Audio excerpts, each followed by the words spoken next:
பள்ளிக்கூடம் செல்லும் மழலை குழந்தைகள் கூட சீமானின் பேச்சை கேட்டு அரசியல் படுத்தப்படுகிறார்கள் என்பதற்கு இணையத்தில் வைரலாகும் இந்த சிறுமியின் வீடியோ சாட்சி.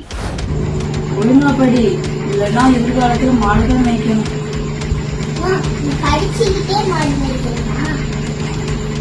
மாடு மேய்க்கிறியா? அதுக்குதான் உன்னை நாங்க படிக்க வைக்கிறோமா? இதெல்லாம் உனக்கு யார் சொல்லி கொடுக்கறது?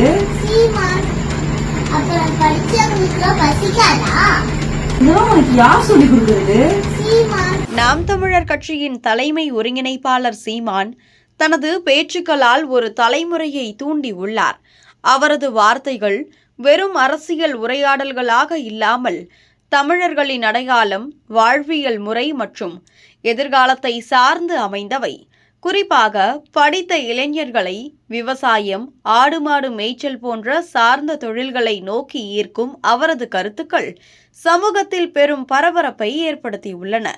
இதன் தொடர்ச்சியாக இளைஞர்கள் முதல் குழந்தைகள் வரை அவரது பேச்சுக்களை ரசித்து அவற்றை வாழ்வில் பிரதிபலிக்க முயல்கின்றனர். அந்த வகையில் சிறுமி ஒருவர் தனது தாயிடம் மழலை குரலில், "நான் படித்துவிட்டு ஆடு மாடு மேய்ப்பேன், ஏன் படித்தவர்களுக்கு பசிக்காதா?" என கேள்வி கேட்டார். உடனே அந்த சிறுமியின் தாய், "உனக்கு இதெல்லாம் யார் சொல்லி தருகிறார்?" என கேட்டதும், "சீமான் தான்" என சற்றும் யோசிக்காமல் கூறிய வீடியோ இணையத்தில் வரவேற்பை பெற்று அனைவராலும் பரப்பப்பட்டு வருகிறது. சீமானின் பேச்சுக்களில் விவசாயமும் அதன் தொடர்புடைய தொழில்களும் வெறும் கீழ்மட்ட வேலைகளாக இல்லை, அவை தமிழர்களின் அடிப்படை அடையாளமும் பொருளாதார சுதந்திரமும் என்பது முக்கிய கருத்து. 2025 ஜூலை 10 மதுரை வீராதனூரில் நடைபெற்ற மேய்ச்சல் நிலம் எங்கள் உரிமை என்ற ஆடு மாடுகள் மாநாட்டில் சீமான் தெளிவாக கூறினார், "பசங்களுக்கு படிப்பு வரலைன்னா நல்லா சொல்லி கொடுங்க, அதை விட்டுட்டு ஆடு மாடு மேய்க்கத்தான் லாய்க்குன்னு சொன்னா என்ன அர்த்தம்?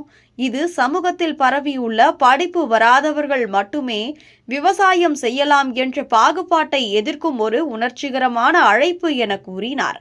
அவர் தொடர்ந்து, "ஆடு மாடுகள் இன்றி விவசாயம் செய்ய முடியுமா என்ற கேள்வியை எழுப்பி, நவீன விவசாயத்தின் பின்னணியில் நாட்டு மாடுகள் அழிக்கப்படுவதை விமர்சித்து இருந்தார்.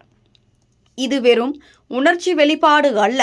பிரேசில் போன்ற நாடுகளில் விவசாயம் பணக்காரர்களின் தொழிலாக இருப்பதை உதாரணமாக காட்டி, தமிழகத்தில் ஆடு மாடு மேய்ச்சலை அரசு பணியாக்குவோம் என்று அறிவித்தார். இந்த கருத்து படித்த இளைஞர்களை விவசாய நிலங்களை நோக்கி ஈர்க்கும் ஒரு முயற்சியாகும். யாரும் படிக்காதீர்கள், மாடு மேய்க்கலாம் என்ற அர்த்தத்தில் இல்லை, மாறாக இயற்கை விவசாயத்தை அரசு அங்கீகரிக்க வேண்டும் என்பதே நோக்கம். சீமானின் பேச்சுக்கள் தமிழ் தேசிய உணர்வுகள், ஈழம், சுற்றுச்சூழல் ஆகியவற்றை தொடும் என்பதால் அவை அனைத்து வயது மக்களையும் ஈர்க்கின்றன. குறிப்பாக இளைஞர்கள் மற்றும் குழந்தைகள் அவரது உரைகளை ரசிப்பதற்கு காரணம் அவற்றின் எளிமையும் உணர்ச்சிமயமான தோணியும். 2024 நவம்பரில் கல்லூரி மாணவர்கள் திரளாக நாத்தகாவில் இணைந்த செய்தி இந்த ரசனையின் ஆழத்தை காட்டுகிறது. இந்தியாவில் வேறு எந்த கட்சியிலாவது தன்னெழுச்சியாக கல்லூரி மாணவர்கள் உறுப்பினராக இணைந்த செய்தியை காட்டிட முடியுமா என்ற கேள்வி சமூக ஊடகங்களில் பரவியது. சீமானின் ஆதரவு குறிப்பாக இளைஞர்கள் மத்தியில் வேகமாக வளர்ந்து வருகிறது. 2025 செப்டம்பரில் அடுத்த சட்டமன்ற தேர்தலுக்கு 130 துடிப்பான இளைஞர்களை வேட்பாளராக தேர்வு செய்தது இதன் உச்சமாகும். கடந்த பாராளுமன்ற தேர்தலில் 8% வாக்குகளை பெற்று அங்கீகாரம் பெற்ற நாதக இன்று 35 லட்சம் வாக்குகளின் ஆதரவுடன் நிற்கிறது.